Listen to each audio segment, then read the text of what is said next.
Hello, everybody. Welcome back to another episode of the Sprites of Life podcast. I'm Lucas, I'm Chris. and Don is still being affected by Hurricane Milton, which sucks. Honestly, that was the whole reason we did the video episode was because I had that in the back burners waiting just in case something like this happened. And it turns out something was a massive hurricane that attacked my hometown. So, And it's like still, I mean, we're like 2.5 weeks out removed from it, yeah, and Don still doesn't really have power or internet. yeah, it's been rough for a lot of people down there, and it's the worst storm that hit them for 100 years. So I feel like I hope our fans can excuse Don for being absent. He's been working really hard. Although I do often say that if that part of Florida was to devolve into violence and lawlessness, Don would probably survive. And not only that, thrive. Him and his roommates would be fine. Yeah, they would run the section of the city as kings. But we did kind of we did have plans for October for you guys. We had like two spooky episodes, and now we only had time for like one spooky episode. I mean, the Yeah, Halloween. the world kind of got away from us. Yeah, no, there's not much we can do when you get a double hurricane hitter across your both all of our regions at once. Yeah. So we had to come up with something spooky. And I'll be honest with you, Chris. I am not, the spookiest of spooks. That's you and Don stuff. But I do have an appreciation for, I like to call them shotgun monster movies. Because if the monster can be killed by a shotgun, I'm down. That's that's Okay. that's my level of horror. I mean, I feel that this one will also like bleed acid on you if you shoot it with a shotgun. Yeah, I mean, but like with this creature that we're going to be talking about today and doing a whole episode on, at least it can be killed with the shotgun. I don't need to go to an old witch's house and like find and remove a curse and then get killed before the end credits.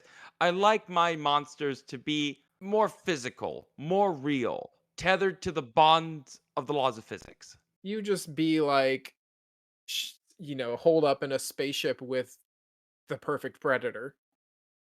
See, that's the thing that I find so interesting. For those who didn't look at the title card or didn't see the name of the episode, we are talking about the Alien franchise and the Xenomorphs. And the thing that I love about the Xenomorphs is that Ridley Scott didn't just have some magic epiphany to make the perfect movie monster. That man just whipped out a biology 101 textbook and looked up the weirdest creatures he could find and then threw them into a blender and he got a movie monster and everyone views him as like a creative genius. Don't get me wrong, he's very good. But the fact that like this creature is just an amalgamation of things I've already gotten a chance to study, I'm really happy to share with you the secrets to his success because he threw some weird critters into that alien. I mean, we'll get to some of that in a minute, but I do want to hit the science news first. Yeah, I got you for this one. This one's a bit old at the time of our recording, but I don't think people freaked out enough about it. We caught a rocket.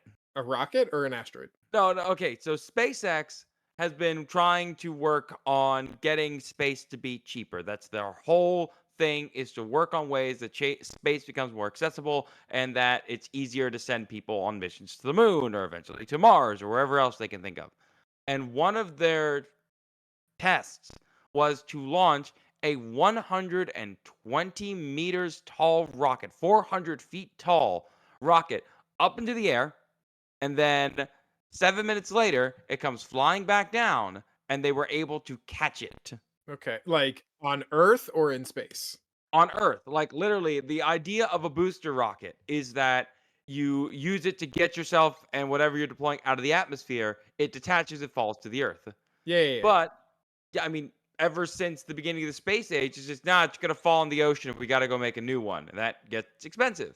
So the idea of turning this first stage booster rocket into a renewable booster rocket saves millions of dollars in space travel. This is huge. The fact that it can not only recycle a rocket, but catch it so that way it can be reused again even sooner is insane. There is no precedent for this. It's pretty silly.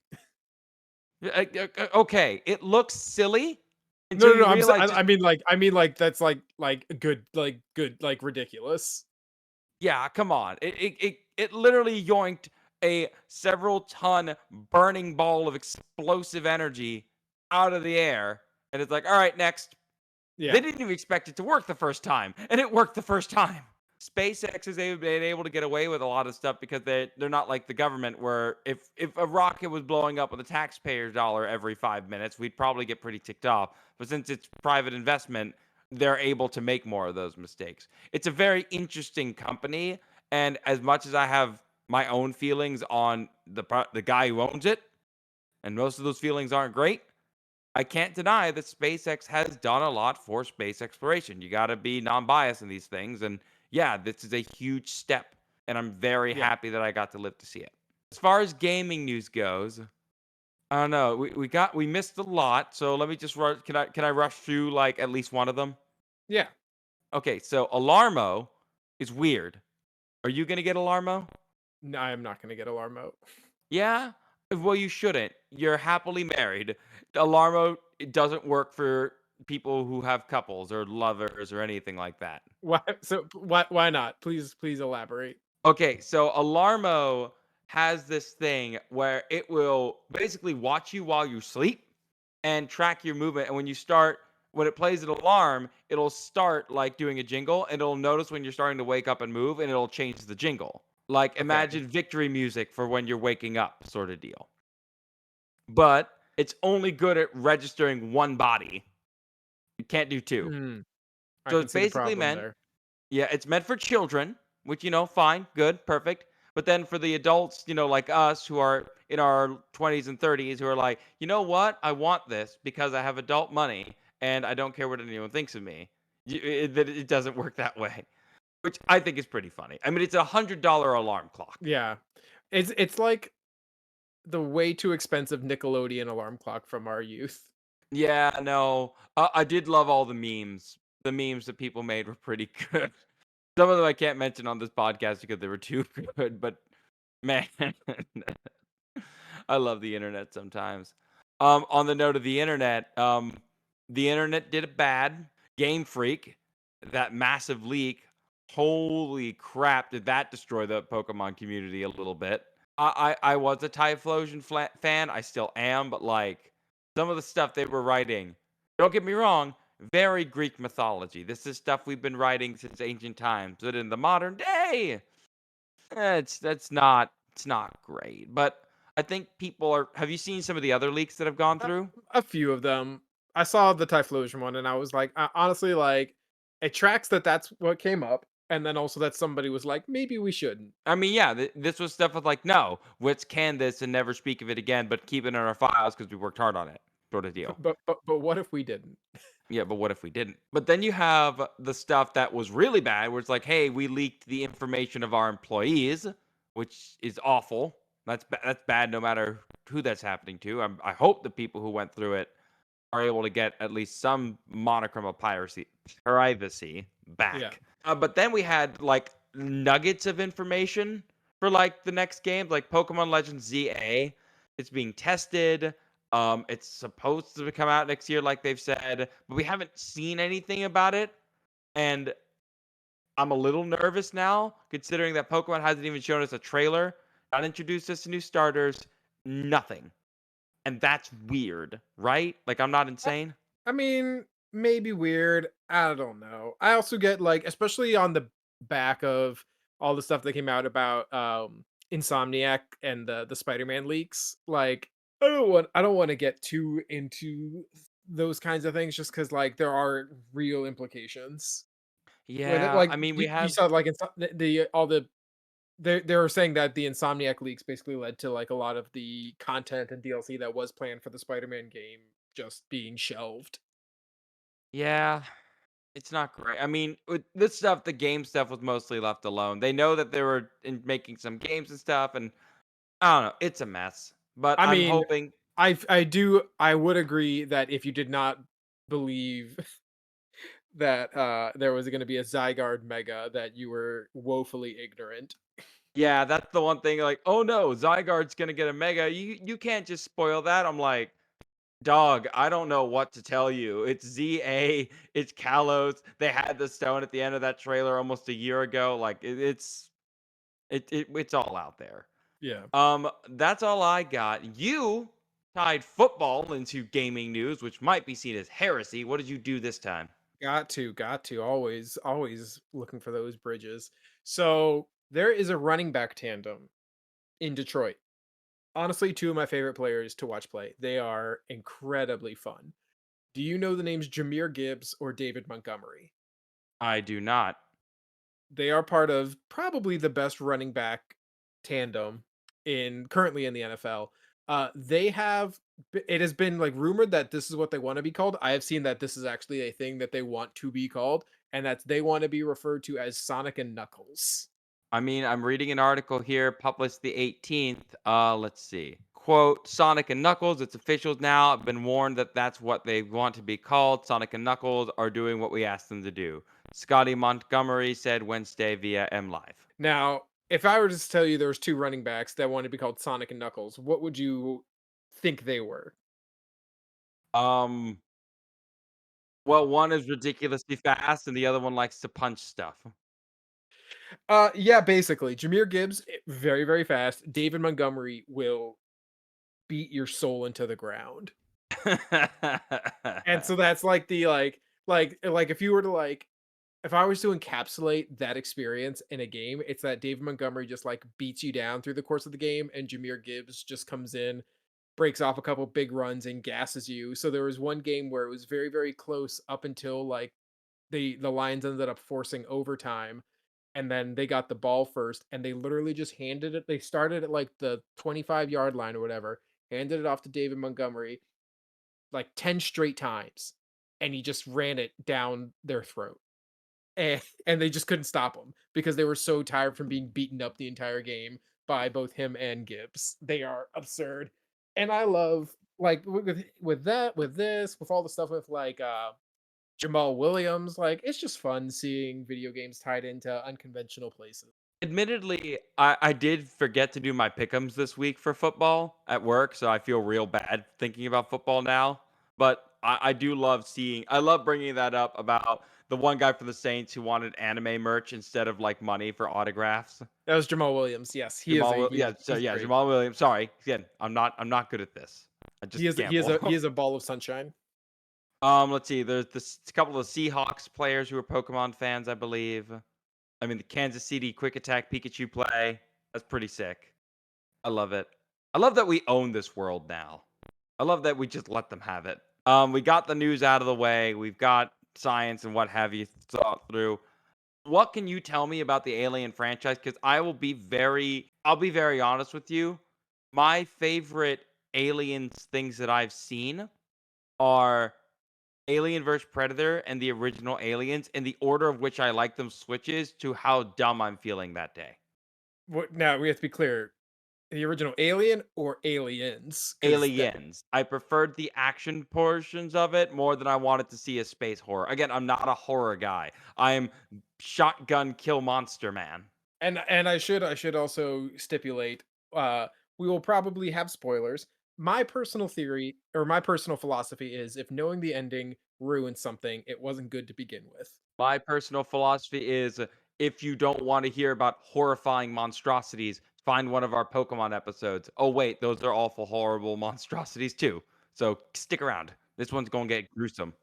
There will probably be spoilers for the Alien movies, but if you haven't seen a movie that was released in 1979, then you should fix that. So to start, we gotta I guess set the stage a little bit. So what would become an eventual franchise started with a writer named Dan O'Bannon. I presume you have never heard that name before. You would presume correctly. I think so the two biggest credits that he has on his filmography are right or he wrote both the original Alien and Total Recall. O'Bannon got interested in alien films when he was working with John Carpenter on a very low budget alien comedy while O'Bannon was attending USC. So the at the time that this was all happening, science fiction was very frowned upon as a genre. It was kind of thought of as B slotch sloshy. Schlock. Yeah, Schlock. B movie schlock, like not what a prestigious, and a lot of that changed when Star Wars came out. You can say a lot about what Star Wars is doing nowadays, but like it changed it completely flipped the wheel when it was released in what, Uh, 74? yeah, I do wanna when it comes to Star Wars, just one of the things that people forget, again, in our oversaturated Star Wars world, is that the people who really loved this stuff, they didn't have the internet back then to make those costumes, and VHS wasn't a thing. They would have had to have gone back to watch the movie multiple times, take pictures, and get all those details from there to make their costumes for appreciation. Like, that was not really a thing until Star Wars, which is insanity to think about now.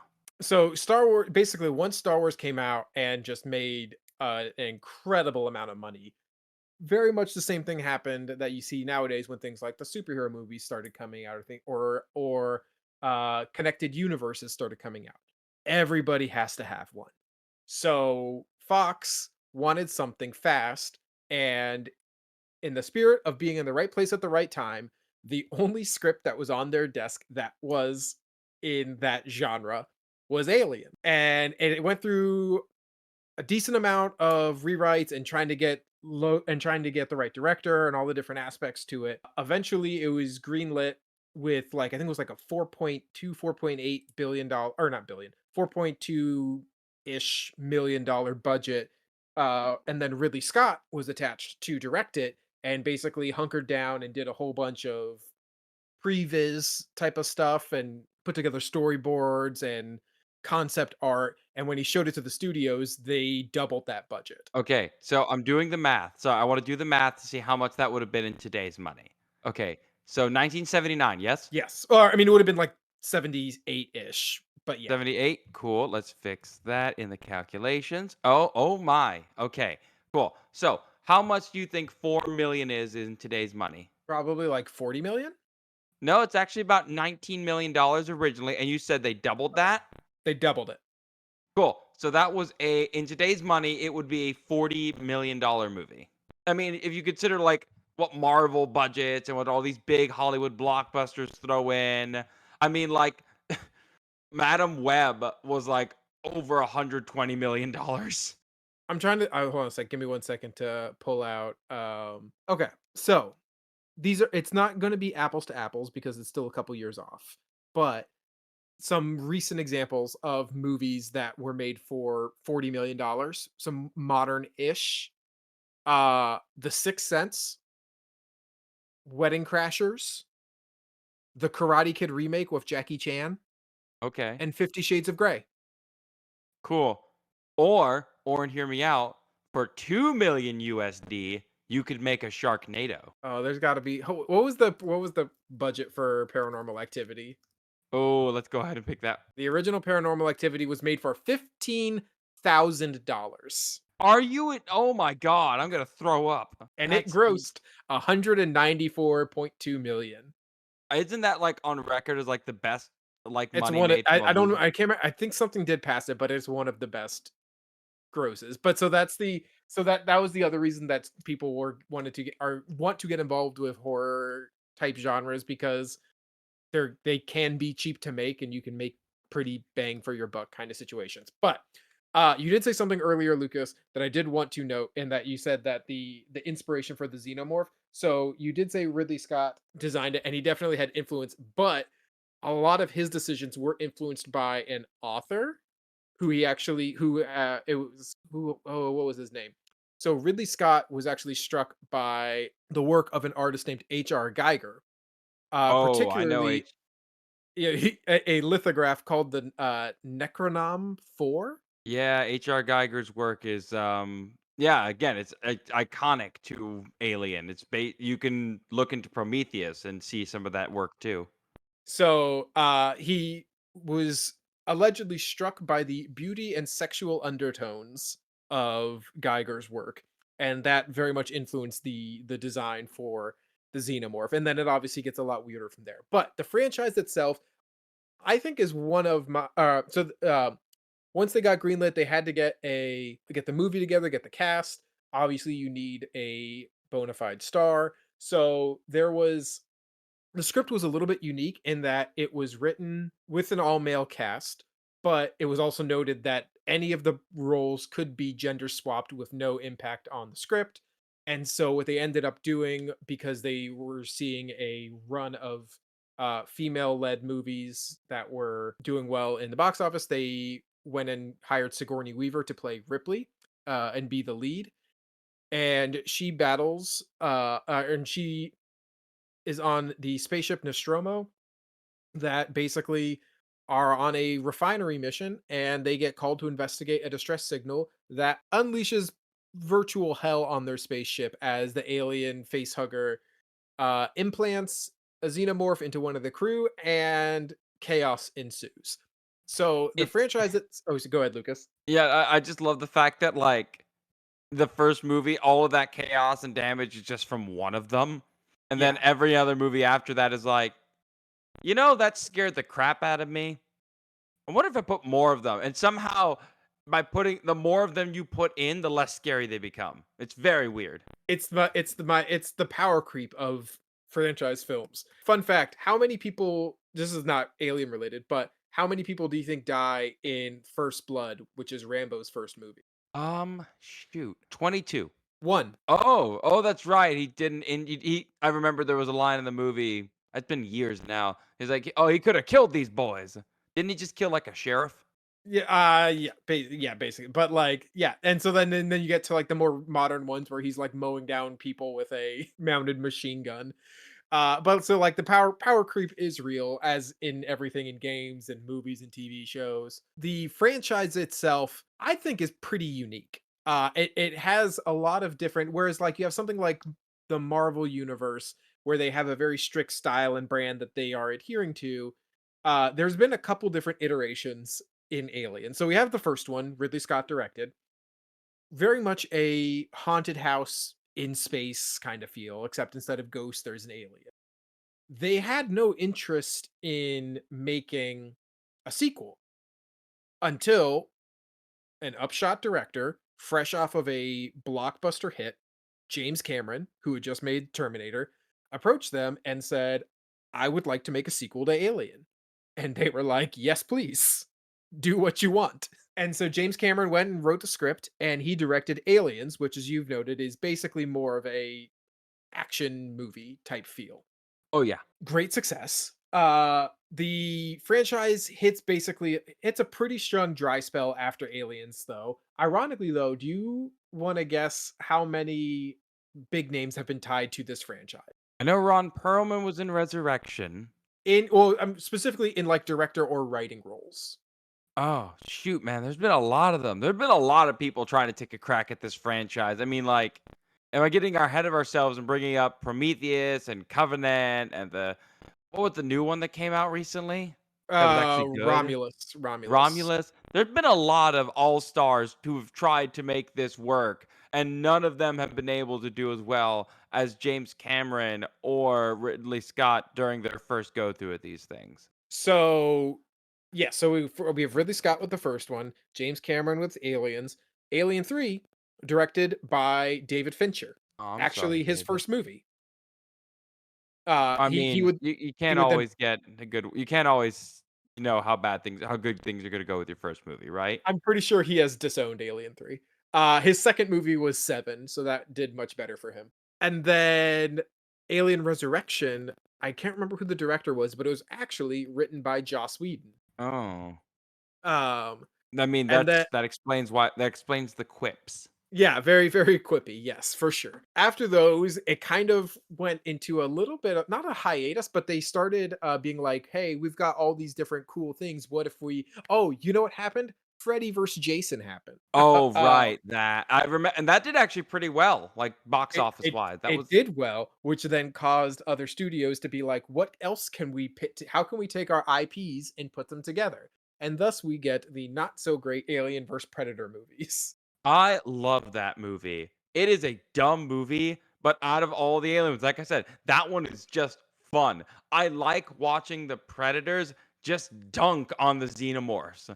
It's so fun to me. I find it so just turn off your brain popcorn fun. Yo, when that chest hugger jumps at him and he just grabs it and just breaks its neck, that's rad as hell.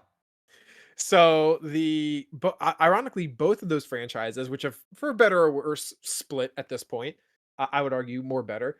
Both of them have seemed to had a resurgence in recent years. So, Alien has Ridley Scott came back and directed some prequel films, Prometheus and Covenant, that seem to want to fill in a little bit more of the gaps of what exactly the xenomorph was, where it came from, origins of the galaxy, all that kind of stuff. I disagree with those movies on the principle that the alien is more interesting the less you know about it. And also the scientists are bad. I I don't care think for the scientists. They're Yeah, dumb. I would disagree. I would disagree with you, but either way, I want to note Predator has also seemed to have figured out the formula for their franchise, which is just pitting the Predator against great warriors throughout Earth's history. Yeah, no, Prey is on my list of things to watch for the Halloween season. Apparently, it was sick, and I can't wait to watch it. But either way, all I hope is that they just keep Alien doing this kind of sci-fi horror type stuff and let Predator just fight. Give me Predator on the sea against a pirate.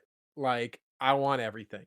Also, the Alien franchise did have a successful venture into video games with Alien Isolation, which Now, we in the should point out that wasn't its first video game impact. There have been many games before, and some of them have almost completely destroyed studios. So, looking at you, Colonial Marines. But Isolation was good. Isolation did great. So in the canon, it takes place, I think, like 15 years after the first film. But it's a wonderful survival horror game. You get stalked by the xenomorph. You fight humans because humanity is also a little bit of a monster. Notably, in the Isolation game, the xenomorph AI is absolutely incredible. Uh, there's like very few experiences like those levels where you're hiding from it and in the lockers holding your breath. I would love it if we get one in the future where you have the mic system with that. Oh, I can't remember the ghost name, like plasmophobia, phasmophobia, Phasmophobia. where like the ghost could like, or you could like hear the ghost and they could like hear you and that kind of stuff. Incorporating that, I think, would be awesome. Overall, Alien franchise had some really high highs, had some really low lows, but I think they've hit a little bit of a pretty even ground, relying on the things that they do best, which is the monster, the xenomorph. So, Lucas, now that I've rambled about this franchise, you can fill us in on why is it freaky and why are these things in real life. All right. So I'd crack my knuckles if they sounded any good on a microphone, but this is what I do. I love this stuff. Now, admittedly, Will is way better at the whole explaining the evolution of like different critters thing, but I do love taking a crack at it myself. So when it comes to the xenomorph, I look at this thing and I see an animal. Like, I don't see a monster, I see an animal. Whether it was crafted by weird pale dudes or it was crafted by the endless laboratory that is evolution and nature, this thing is built different. It is terrifying. But what I've found is that if you break it down into individual pieces, it shares a lot of traits with animals in our own world. There are, if we were to take a bunch of very specific animals and blend them together, we could basically get a xenomorph. Like it's Would wild love to stuff. hear. Yeah, no, yeah, it's great stuff. We're nowhere near scientifically ready for something like that yet. I would hope we would do something better with our time. But if we want to talk about xenomorphs, we need to talk about their life cycle first. Their reproductive strategy is something I've seen before. It's a lot more common than you'd expect. The idea of infecting a host, killing the host with your young, and then growing up to do the same thing to somebody else over and over again. That is something we've seen. Actually, we have a name for it. It's called a parasitoid. Normally, parasites don't always kill their host. Think of the isopod that replaces a fish's tongue. You don't want the fish to die. You want the fish to live so you can take some of it to its food. Being a parasite doesn't always mean death, but being a parasitoid means, yeah, my whole goal is to kill you so that my life can keep going. So I am going to use you. You are going to die, and your death will help me succeed. It's pretty crazy. If we're talking about xenomorphs, they are what's called an endoparasitoid, which means that the organism lives inside the host until it is ready to hatch. And as crazy as, Burst from a chest. yeah, burst out from something. And that honestly, I hate to say that the face huggers and chest bursters are a mercy, but like nature has done far worse to other animal. Honestly, the face huggers are toned down from the real thing. So take that into your nightmares. What okay, but like so what is the real thing? So, okay. So you actually, I think you might know this bit of trivia. Do you know what animal actually inspired, like what wasp or what insect inspired this sort of thing for Alien? I believe it was it's been said the Braconoid wasp. Yes, so Braconoid wasps are not a specific wasp, it's a group of wasps. So Okay. this group of wasps takes about 42,000 different species. And the things that make them different are their different body plans that have evolved for different hosts. So some of them go after caterpillars, some of them go after full-grown moths, some of them go after beetles and crickets and all kinds of different things. But the method is still the same. They will find a host, usually a caterpillar. They will use an ovipositor, basically where you would expect a stinger is actually a stabby tube filled with eggs. They will inject you with not just one, but numerous eggs. And then eventually, the babies will slowly hatch out and eat you from the inside. Hmm. That's it. That's only the surface level, but it gets somehow worse. I don't know if it can get much worse than that. Oh, okay. How do you like your immune system? Wrong. Oh yeah, you don't have that no more. Yeah, sorry. They get rid of that. They basically use a virus in their ovipositor that shuts down your immune system. Not too dissimilar from what HIV can do to a body as well. Like it just shuts down your immune system so that way you're less likely to have your immune system kill off any larvae. If you want to make it even worse, the sometimes the organism's entire personality changes. Like, okay, there are ants that will actually get this liver fluke into their system, and when it does, the liver fluke infects the brain, and the brain of this animal, or brain ganglion, whatever, it tells the ant to climb the blades of grass and hold on real tight right at the top because that means it's easier for it to get eaten by herbivores and then the fluke can keep its life cycle going. So imagine if with the xenomorph's lifestyle, instead of just getting it in, like, oh, I'm fine going to dinner than dying, you got it. You then got real sick for a whole while. Then your entire personality goes away. And before this thing bursts out of you, your soul is already dead. Nature 1, Ridley Scott 0. I found something way worse than a xenomorph. So there is one bit of the face hugger that I did want to note that I don't think would that you brought up in your notes, but in specifically in the first movie when they talk about it, so the face hugger shoves its ovipositor down the host's throat and deposits the xenomorph, but it stays on there for almost like the duration of the time that is needed. And it like one, it completely paralyzes the host, but it also feeds them oxygen. So because like the implication is that like it paralyzes literally every aspect of the body, including your ability to breathe. And so the face hugger has the ability to pump oxygen into the body to keep it alive until it falls off and all that. And it also if you try to take it off, it leaks acid. So it's like you can take me, but you're killing your friend too. So it has those defense mechanisms built in there. But just the idea of like that it has the ability that one, I guess the wherewithal to know that it has to provide the oxygen to its host. What is interesting is that if it were to infect something that didn't need oxygen, you know? That would be an interesting call to make. I so this thing is evolved, created, whatever, to attack and it latch onto organisms that require oxygen. Which you could then get into that's part of what Prometheus and Covenant also explain is that all life in the universe comes from the engineers, which would then be like, okay, then everything needs a little bit of oxygen to breathe. And the xenomorphs came from an experiment with that. So it kind of ties in, makes a little bit of sense. But yes, yeah. So that just an interesting little tidbit. It is pretty neat. I will say the next part is the part that I can't explain in the slightest. Okay. So, okay, so when the chest burster comes out, everyone panics in the dining hall. This thing runs away. And Mhm. then how many hours? Like what, 4 hours and then it's fully grown? Not even four.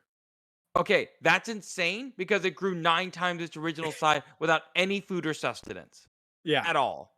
Yeah. Like, okay, if you math out the amount of organs and tissues it had to consume in order to develop, like that's the whole point you're keeping the body alive is to suck away nutrients from the body and grow. This thing can grow incredibly rapidly. And then just with that minimum amount of energy, it somehow is able to grow to the same size as a human being. Well, and that's the thing is Like, that or in the movie, whatever. like it really doesn't one, it doesn't eat that much because I feel like the guy would be in way more pain if it was Yes. actively eating his insides. But like it just kind of it bursts out and runs away, and then the next time you see it, it's full grown. Well, Yeah, yeah, there's it's nothing full like grown. that. Yeah, yeah. Yeah, that makes no sense. I would have liked it. Like I know I'm criticizing a sci-fi classic. If they had showed it like eating the cats or like attacking like the rats in the ship, like gaining that energy and working it, that's fine. But I guess you have a movie to write. They know better than I am. But like from a scientific perspective, it makes no sense that the thing is throwing this big. I don't know how it does it. I don't have an explanation. I've been thinking about this for days and I've got nothing. It's okay. We don't need an answer for that aspect of it. It's Hollywood. Fine. Okay. But when it does grow big, this is the part I can work with. So its mouth, the whole second jaw thing.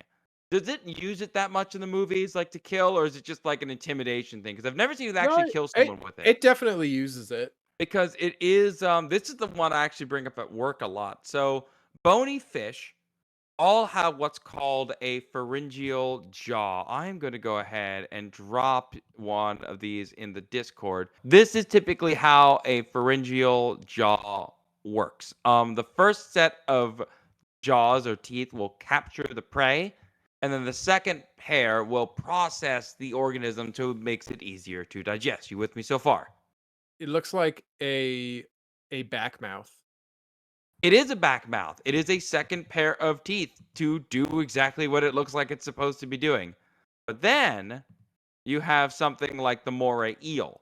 Now, moray eels have a pharyngeal jaw, but theirs can extend a little bit further out. So here's a closer look at what's going on when they bite a fish. That, Yeah, that looks a little familiar. yeah, it looks a little familiar, just a little. I'm telling you, he took it. He took it from nature. He didn't just come up with this stuff. The moray eel will have its pharyngeal jaw extend outwards, grab the food, and yank it inside. So that way, there's very little chance of their prey escaping. It's wild stuff, but it is very much what people think of. When you think of Ridley Scott's Alien franchise, I think moray eels is like the closest thing that man took from. And if you were to believe Alien vs Predator, the pharyngeal jaw of the xenomorph is there to punch holes in predators' helmets. Yeah, that's insane. The fact that it was able to do that. I remember that scene, like the fact that it can punch through all of that armor and the glowing green goo and what have you. Like that thing is too strong. That mouth is too strong. As cool as eels are, they are bony fish. They're not going to have that kind of durability.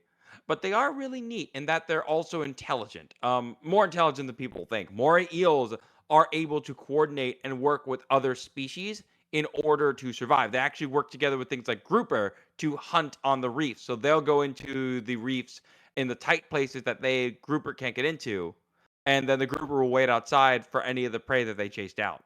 So the whole idea of xenomorphs being intelligent is pretty cool because fish can also do the same thing, and I quite like that. But if we're talking one end of the scary side, I feel like we should quickly talk about the tail.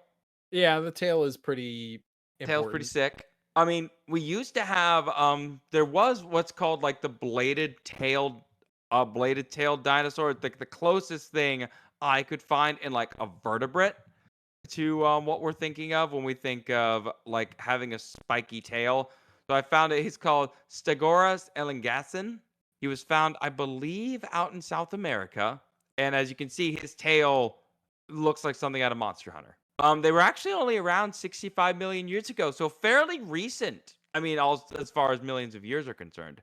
But if you want like really tough spike abdomen tail thing, you got to go scorpions. So scorpions do have one advantage in that their little pointed barb is venomous. Incidentally, scorpions technically do not have a tail. It's an extension of their abdomen. So if you want to Just get, one long body. yeah, one long body that can bend backwards a little bit. But very cool that people forget. We've mentioned this a little bit in the show before. Leafcutter ants are able to sequester certain metals into their teeth to better cut grasses. Scorpions are able to do the same thing. There's a large amount of magnesium and zinc that is found not only in the tips of their claws, but also in the tips of their stinger to reinforce them as they use them to stab things in the animal kingdom. So we could throw that onto the pile of things they stole from. Oh, okay. Admittedly, that paper was from 1992, so I don't think they stole it, but I still think it's neat. Okay, I think I got the mouth, tail, parasitoid behavior. What else am I missing? The blood. Oh, the blood. Yeah, the acid blood. Admittedly, I forget. I think it was in Alien Resurrection Mhm. where like the xenomorphs like killed one of their own kind to melt through the floor and get away. And I thought that was like I think that was Resurrection. I think that was a really cool scene, but it also shows once again that the scientists are dumb. It's like, you mean you didn't find a material that they couldn't melt through? I mean, do you know what material you could use? Xenomorph carcasses? Yep. Yeah, I remember that from yeah, I remember that. That one scene. Again, back to Alien vs Predator, that was good storytelling. Oh, a character I can't understand. All right, let me show you very quickly what this can do. Oh no, that would have worked. Sorry. Back to the blood. All right, I'm going to mess up this word. No, actually I think I got it. Autohemorrhaging. So autohemorrhaging is the ability to bleed on purpose for defense. So, can you think of any animal that might do this? Aren't there is it the frogs that shoot blood from their eyes? Close. They're called horny toads, but they're actually horned lizards. We try to fix the name because people kept laughing at them. Um, Horned lizards, super famous for this. They're actually able to burst a blood vessel at the corner of their eyes and shoot blood over 5 feet. The blood is foul tasting. It's in your face. You have no idea what you're doing with this blood, and it's a small enough amount that they can just get away while you're gagging on blood. Turns out that the blood doesn't have anything like toxic in it for this stuff, like compared to like anything else. But there are animals that do have toxic internal fluids, and one of them is the ladybug. So ladybugs and groups in that beetle group have a chemical in them that is like an alkaloid toxin. So the second they are bit by a predator or any kind of physical damage, they can release that and poison whatever's trying to kill them. There are plenty Okay, of insects and reptiles that use this strategy to survive. I I see. could not find blood that melted stuff. My bad. What does the bombardier beetle shoot? Oh no, that's not hot blood. That's just chemical concoctions and death. So the Okay. bombardier beetle functions very similar to the Malaysian exploding ant in that there are two different chemical compounds that are mixed together and then used in an explosive capacity. So that's not blood. That's extra added in through glands to shoot it out. So that's not the same as your vital fluids also being toxic to other things. Gotcha. Okay. Still cool, still awesome, but it's not the same. I wanted to go with the blood angle. The last thing I had, the thing that really sets this creature apart. So the xenomorphs we see in Alien, they can't reproduce, can they? No, they are that's the not the I guess like a dead end is the word? Yeah, they don't. They reproduce. They go out there. So like I mean, if you just watch the first movie as a biologist, it's like, all right, well, what's the point of this thing? If it can't reproduce, then what's the whole point? That's the whole point of being in this parasitoid life cycle is to get yourself reproducing and get your genetics out there through any means necessary. But then you learn in aliens that they are a hive group. They have a EU social colony system. And so they have one queen, and then all the little babies are just drones that do the work for them. I mean, there's probably also some breeding males that will help, like, give genetic material, or in any case, because the xenomorphs work the way they do, I'm just spitballing this right now, so this is no script, no nothing. Because the xenomorphs take the DNA of other organisms when contributing, the female might not even need a male whatsoever. She's just making little clones of herself into these little pods, and then those pods have the face huggers, and then they'll mix the DNA of what they just got to add genetic diversity into the pile. Ooh, that's good. I Good and like that. spooky. But as far as EU social animals, bees and ants get the most representation, but I wanted to go with something howler. Did you watch Kim Possible as a child? Yeah, of course. Of course, as one does. Yeah, Rufus. We'll get to Rufus, but naked mole rats Mhm. are one of the only eusocial, I think the only eusocial mammals that I know of, especially considering how effective they are at it. So they do live underground. They can have colonies as large as 200 individuals, and in each colony, there's only one breeding female. Now there are other males that they can reproduce with, and they have different roles. Like the roles are basically worker, warrior, and then one other one, and we'll talk about that in a second. But the idea that most of you are workers, male and female, you dig tunnels, and they're really complicated because they have tunnel networks so complex that they have bathrooms, like they have places where you're supposed to go poop, and then you don't poop That's everywhere just else. tidy. That's just tidy. Yeah, but like these are rodents that have figured this out. If they could teach Rodents the can be rats in New clean York, too. what was that? Rodents can be clean. They can be, but like if we could teach the clean rodents to tell the not so clean rodents about it, I'd appreciate it. What gets insane is that in order to keep her dominance, the female can live for well over a decade, and she will reproduce. And as she's reproducing, her greatest fear is that another female will try and be queen. So there are a couple of ways to stop the other females, from rising up and becoming queen. Number one, kill them if they show any signs of it. Or number two, spray them with your urine because your urine stops the females from ovulating. So Okay. yeah, that so you pick death or have the queen pee on you. And so you have to choose one of them. Not a great option for them. But in recent studies, there turns out to be more than just workers and more than just soldiers who protect the group. There also are what we call dispersers. So dispersers are really cool because what they do, instead of working with others, they are almost genetically like inclined to avoid working with others and have this drive to escape and leave. So when they see a chance, they will leave the colony and find another colony. And they are literally built with extra fat in their body to make the trip. Genetic diversity is really important. And the female queens who are breeding are going to prefer males who are not from their brood because even they understand that inbreeding produces fewer offspring. So the fact that these animals have evolved, not just workers, not just soldiers, but also a caste that's basically just out there to leave and spread the genetics, that's nuts. That's crazy that it's picked it up. And this is a mammal. Insects have been doing this for hundreds of millions of years. Mammals have only had tens of millions to even figure this out. The fact that these organisms do what they do is mind blowing. I hope my excitement is being picked up on this because, oh my God, the fact that I can look at this super crazy, awesome, fantastical brood monster, mother monster, and be like, oh, that's neat. The rats down here are peeing on each other and they're making sure that they don't reproduce that way. I don't know, man. I love this stuff. So good. It's such a cool monster. It's so iconic. And again, so many things in nature do the things this creature does.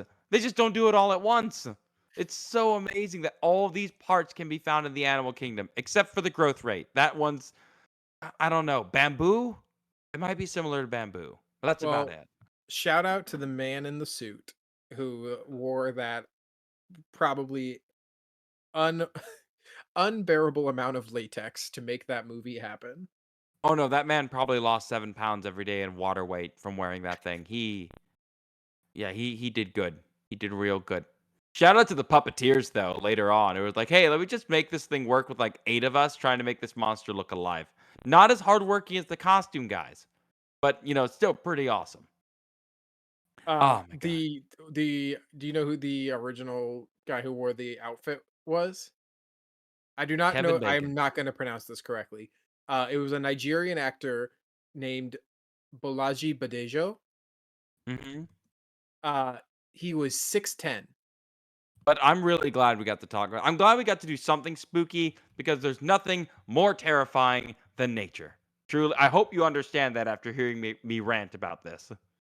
I think Lucas, after having done podcasting with you for going on 4 years, there's virtually nothing you could tell me about the natural world at this point that would scare me or surprise me because you have already told me so many things that scare me or surprise. Oh, wait until Pokemon starts adding more things from the deep ocean. We'll have a blast. It'll be good times. But remember, the one thing you should take from it that it's the most horrifying. There is not one kind of parasitoid wasp. There are tens of thousands of them, and none of them use us. Well, none that I Yet, know. There's a lot. yet. We'll figure it out. All right. One thing before we do our normal wrap up. If you are hearing this episode, go vote. Seriously, do it. Do it. Do it. Because by the time the next episode comes up, the election will be over, and I'm one of those people who believes that everyone should vote when they're given the chance. Voting's important. I think everyone needs to get a chance to do it. And by the time the next episode comes out, you'll have lost your chance. Just go do it. It's not so bad, I promise. Um, Aside from that, Chris, thank you so much for coming up with this topic. I had so much fun doing it. Thank all of you for listening. We're gonna have a great rest of the end of the year. Until next time, have a great rest of your day. Have a happy Halloween. We'll see you guys in the next one. Goodbye, everybody.